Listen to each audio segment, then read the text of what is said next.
Presiden Prabowo Subianto menghadiri penandatanganan perjanjian kemitraan ekonomi komprehensif Indonesia dan Kanada. Dalam kesepakatan Indonesia-Canada Comprehensive Economic Partnership atau ICA-CEPA, sepakat membuka peluang baru perdagangan dan diversifikasi ekonomi.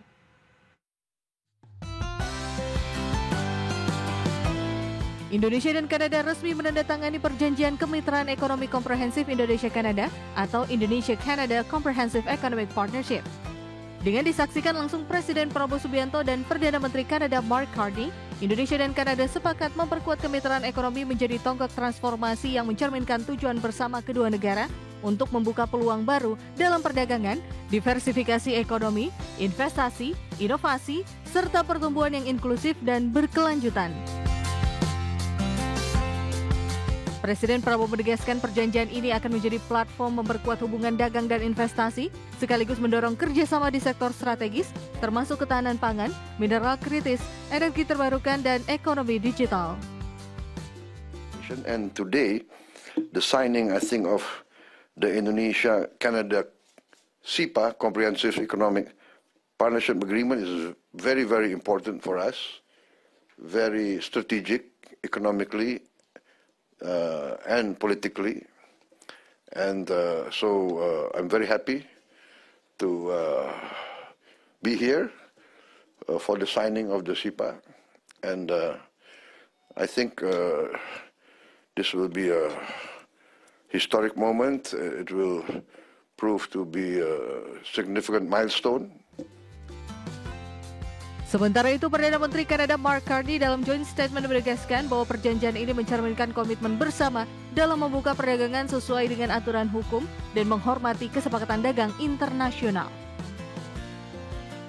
Mr. President, Canada shares your mission to build a stronger, more resilient economy at home and in Asia and around the world. And we stand with your commitment, and again I'm going to quote from your remarks yesterday, your commitment to a multilateral order where peace, prosperity, and progress are not the privilege of few, but the right of all. Thank you. Bilateral perdagangan Indonesia-Kanada ini dinilai penting untuk menjaga keterbukaan dan prediktabilitas perdagangan global, stabilitas ekonomi dunia, serta ketahanan rantai pasok. Untuk itu, kedua negara menegaskan pentingnya fasilitasi perdagangan bersama untuk komoditas pertanian utama, termasuk produk agri-food, guna memperkuat kerjasama yang saling menguntungkan sekaligus mendukung agenda ketahanan pangan Indonesia dan perdagangan dua arah yang berkelanjutan. Dari Kanada, Tim Liputan, IDX Channel. Pemirsa, DPR RI menyatakan Kementerian BUMN dalam waktu dekat akan berubah nama menjadi Badan Penyelenggara Badan Usaha Milik Negara atau BPBUMN. Perubahan ini pun sedang dibahas dan akan dirampungkan dalam revisi Undang-Undang BUMN sebelum masa reses.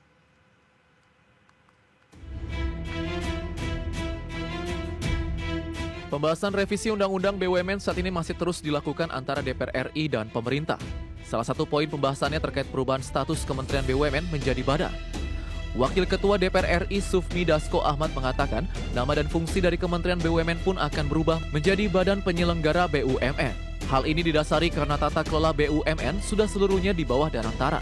Pembahasan revisi Undang-Undang BUMN ini dipastikan akan rampung sebelum masa reses.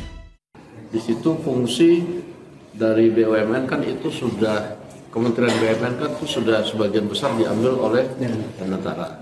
Nah, sehingga tinggal fungsinya dari Kementerian BUMN itu adalah regulator, pemegang saham seri A, dan menyetujui RPP. Nah, sehingga dengan pertimbangan-pertimbangan itu ada kemudian keinginan untuk menurunkan status dari kementerian menjadi badan penyelenggara badan usaha milik negara, badan penyelenggara BUMN. Sebelumnya isu menurunkan status Kementerian BUMN menjadi badan ini telah diutarakan pemerintah dan akan dibahas melalui revisi Undang-Undang Nomor 19 Tahun 2023. Hal ini karena fungsi operasional Kementerian BUMN telah banyak dikerjakan oleh Danantara. Jakarta, Riken Wardi, IDX Channel. Pemirsa, pembahasan revisi Undang-Undang BUMN saat ini masih terus dilakukan antara DPR RI dan pemerintah. Salah satu poin pembahasannya terkait dengan perubahan status Kementerian BUMN menjadi badan penyelenggara.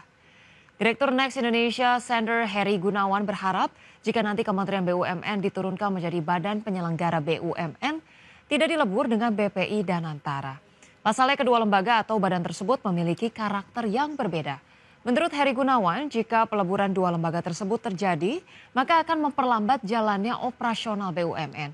Hal ini dikarenakan dalam mengambil keputusan korporasi diyakini akan lama diambil.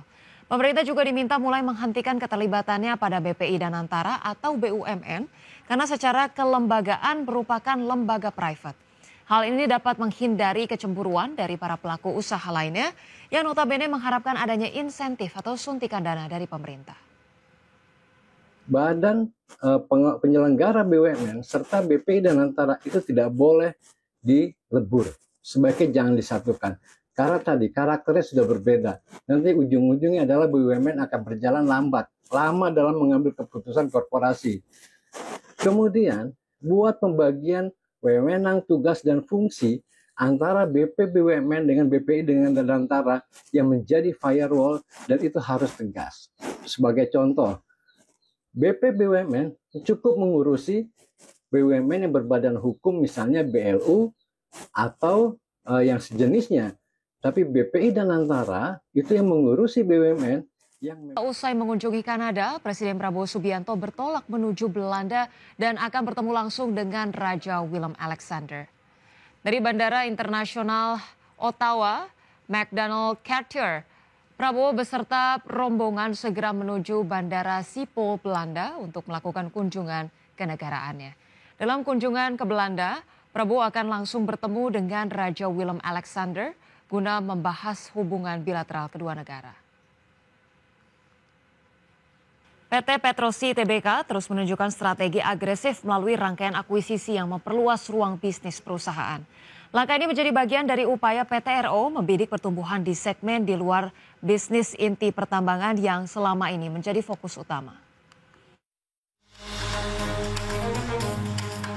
PT Petrosi Tbk terus menunjukkan strategi agresif melalui rangkaian akuisisi yang memperluas ruang bisnis perusahaan. Manajemen Petrosi aktif melakukan akuisisi perusahaan baru untuk memperkuat kapabilitas dan memperluas portofolio di sektor energi terbarukan, infrastruktur, dan jasa teknis yang komplementer dengan bisnis pertambangan. Langkah ini dirancang untuk mendiversifikasi pendapatan dan mengurangi ketergantungan pada bisnis inti tambang yang sangat kompetitif. Kinerja PT RO yang stabil sekaligus fleksibilitas bisnis yang membuka peluang bagi perusahaan untuk menargetkan proyek baru yang berorientasi pada keberlanjutan dan solusi teknologi ramah lingkungan. Strategi diversifikasi ini juga meningkatkan daya saing dan ketahanan perusahaan menghadapi tantangan pasar global. Para analis menyambut positif langkah ekspansi Petrosi yang dinilai mampu memperkuat model bisnis dan memaksimalkan peluang pertumbuhan jangka panjang. Investor pun diharapkan mencermati transformasi bisnis perusahaan sebagai sinyal optimisme masa depan PT RO. Dengan strategi akuisisi dan pengembangan bisnis baru, PT Petrosi berkomitmen memperluas jangkauan pasar dan meningkatkan nilai bagi pemegang saham. Perusahaan siap memanfaatkan momentum transformasi industri menuju energi bersih dan infrastruktur modern. Berbagai sumber ada